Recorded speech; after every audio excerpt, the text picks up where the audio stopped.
sabar orang tua menjelaskan.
Selamat pagi, salam, salam damai sejahtera bagi kita semua.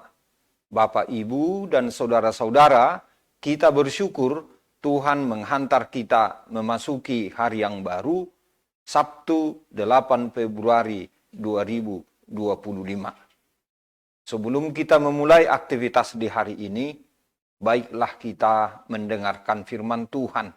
Dan untuk itu, marilah kita berdoa.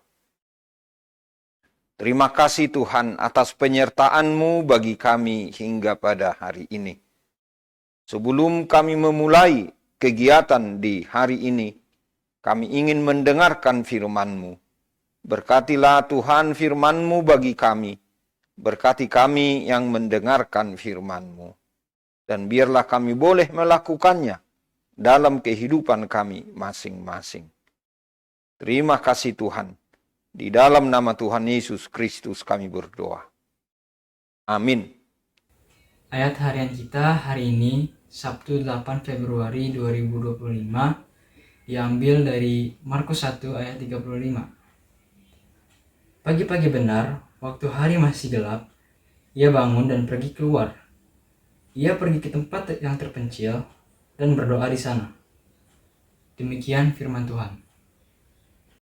Bapak, Ibu, dan saudara-saudara, firman Tuhan hari ini mengajak kita untuk meneladani Yesus dalam doa. Jadi saya memilih judul renungan ini, meneladani Yesus dalam doa. Pada Injil Markus pasal 1 ini, kita menemukan satu model pelayanan Yesus. Ini mestinya menjadi model hidup bagi kita para pengikutnya. Apakah itu? Yesus menyediakan waktu khusus untuk menerima kekuatan, membarui kekuatan dalam pelayanannya melalui doa. Jadi ada waktu khusus untuk berdoa. Meskipun Yesus sangat sibuk dalam pelayanannya dan selalu dikelilingi oleh banyak orang yang membutuhkannya, namun Yesus selalu mencari waktu dan tempat yang tenang untuk berdoa. Bapak, Ibu, dan saudara-saudara, pada ayat renungan hari ini, apa yang dilakukan Yesus diungkapkan dalam 3 frasa. 1.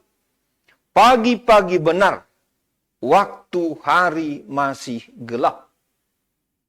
Ini menunjukkan Yesus memprioritaskan doa di awal hari. Betapa pentingnya memulai hari dengan doa. Mengutamakan mencari kehendak Allah Bapa di surga. Untuk apa?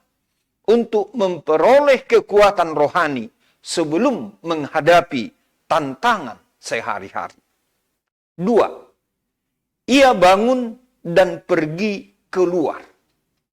Yesus menyadari perlunya waktu yang tidak terganggu untuk berkomunikasi dengan Bapa di sorga. Ini menunjukkan komitmen dan keseriusan Yesus dalam berdoa.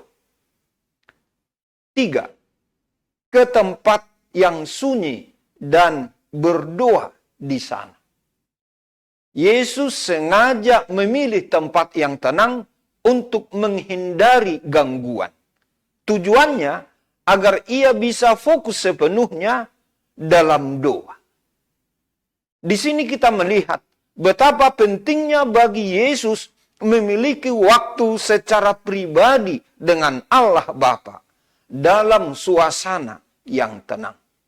Bapak, Ibu, dan saudara-saudara, apa yang dapat kita renungkan untuk kita lakukan dari firman Tuhan pada hari ini? Pertama, pentingnya waktu pribadi dengan Tuhan. Kita harus bertanya pada diri sendiri dan menjawabnya dengan jujur. Seberapa sering kita menyediakan atau menyisihkan waktu khusus untuk berdoa kepada Tuhan? Tujuan pertanyaan ini adalah agar kita benar-benar menyadari betapa pentingnya mencari keheningan untuk mendengar suara Tuhan dan memperkuat hubungan kita dengan Tuhan. Di awal tahun 2025 ini, sejak hari ini dan untuk seterusnya, setiap harinya tentukanlah tempat dan waktu yang tenang untuk berdoa.